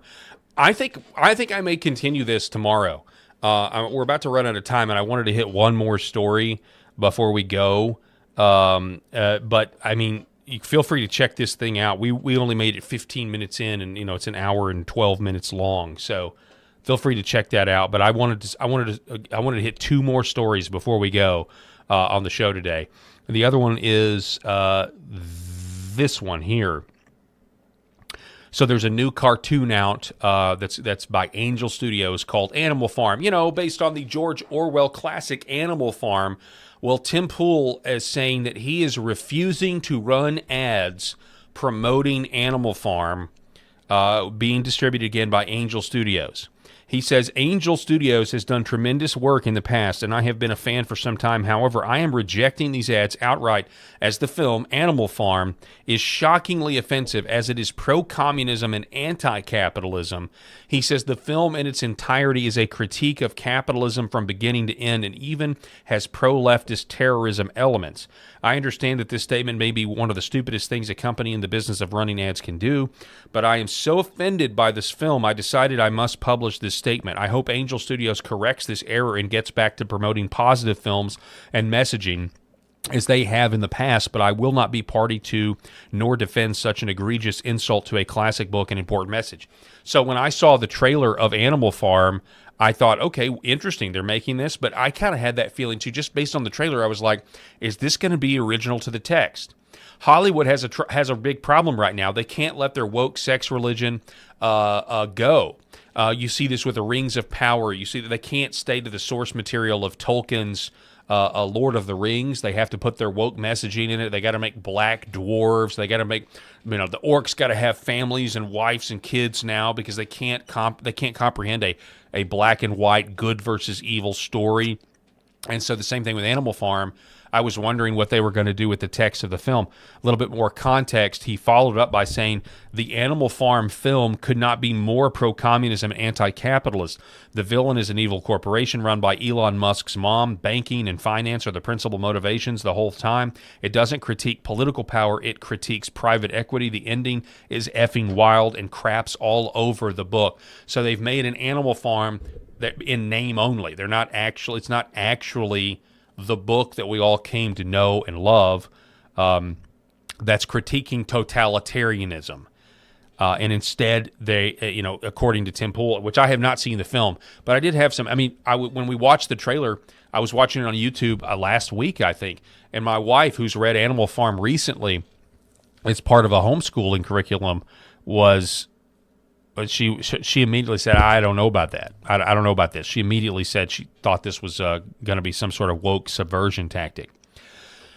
In other news, the new Mario movie for kids, Mario Galaxy, has done incredible at the box office. It's been a box office smash, and I actually saw it this weekend. I took my little one to it. She loved the first one, and I loved the first one as somebody who grew up playing Mario Brothers. I was amazed at how the first one wasn't full of woke messaging at all. The only thing you might have could say is they made too much of a girl boss out of the princess. But even that, it was a good movie. And so I was excited for the second one. And when I knew I was going to take my daughter to see it, the moment I saw the left online critiquing it, they are trying to critique this movie like it is some sort of, like it should be Oscar worthy. This movie was nothing. And what I mean by that, it was nothing in a good way. And it's so funny. They're all these leftists rather. Well, there was no character development, and the plot moved really too quickly, and it was just. It's like it's a kids movie, man. It's a kids movie. This is why I came out of the theater and I was like, wow, that was nothing. Like, it was a good time. It was fun to see your video game character, but like it was nothing. I kept telling my wife, I was like, I don't understand why I'm so affected by this movie just being nothing. It was a nothing movie, and everyone loved it. That is not woke and full of this, for this messaging. It was like literally. And I look for esoteric symbols, and there may have been some that I missed. I don't know. I just saw it one time, but you've got all of these. You've got all of these 30-something leftists that are critiquing this movie like it's supposed to be the next Shawshank Redemption, and it's hilarious to me. It's like, go have a family, go have some kids, go get married. Like, it's so embarrassing to look at the online fodder over this movie that was just a kids movie. And so weirdly enough, this is a positive in the pop culture grand scheme of things. And this movie could end up making $1 billion worldwide. It opened at like $400 million. That's something crazy. And over the weekend. So you definitely want to, if you got kids, I say there's nothing wrong with this movie. The protagonist is male. The left hates it because there's no black people. There are no homosexuals. the main romance is heterosexual. If your movie meets these standards, it will be vilified by the media, and it is being vilified by the media as we speak. That's all the time that we have for this edition of the Paul Harrell program. Going to hand it off to Secret America. We're going to see you back here tomorrow. Special thanks to our sponsors, Red Vive Health, New Horizon Real Estate, Gateway Sight and Sound, 7 Weeks Coffee, and Sherrod Chiropractic, and we'll see you tomorrow.